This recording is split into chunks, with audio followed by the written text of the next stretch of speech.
There at Amory, to highlight my inadequacy, was this guy, really a guy's guy named Drew, who was at the park on weekend mornings. He and his older dog Chester, a still strapping Ridgeback mix, were an exceptional-looking pair as they gracefully played fetch. Drew had an ease about his carriage as he threw a yellow ball, standing apart from the group of people and dogs, watching the stately Chester canter and retrieve, canter and retrieve. Drew was a muscle-bound, low-key guy in jeans and sometimes a Springsteen t-shirt.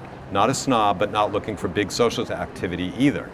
He had a dark, quiet brow, and his hair was always wet from the gym. And Chester was a pumped guy, too. A lithe, short-coated brown dog whose ribs were detectable as he used every muscle at once to pursue the ball. He stayed around the fringes of the center of park activity with his owner, running and holding his yellow prize up in his bite for Drew to see.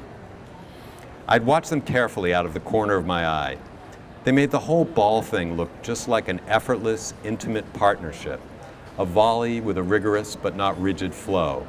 Chester would set off running for the ball before Drew threw it, trusting that Drew would land the ball where he was heading. Once the ball hit the ground in front of Chester, he snatched it in his mouth and did a slower, rounded turn back to Drew. Then he dropped the ball right in front of Drew, a slimy yellow gift, and tear away for the next throw.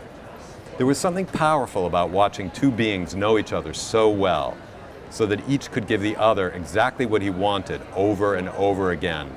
If that's not closeness, then what is? Back and forth, back and forth. I knew Toby was ready to try that, complete circular understanding, but I wasn't. I felt like a bad doggy parent, holding my boy back from progress. I'd rarely had to throw over the decades, but when the occasion did arrive, I couldn't skip sports every day. I looked like a Tin Man wind-up toy. So I'd show up at Amory Park, excruciatingly self-conscious and reticent about throwing for Toby, knowing that those people who were watching to see the cute puppy retrieve would see my struggle. I was a kid again, like a cheap toy springing forward with a stuttering mechanical jerk. I'd send the ball bouncing erratically a few feet in front of me, like this. Or like, yeah.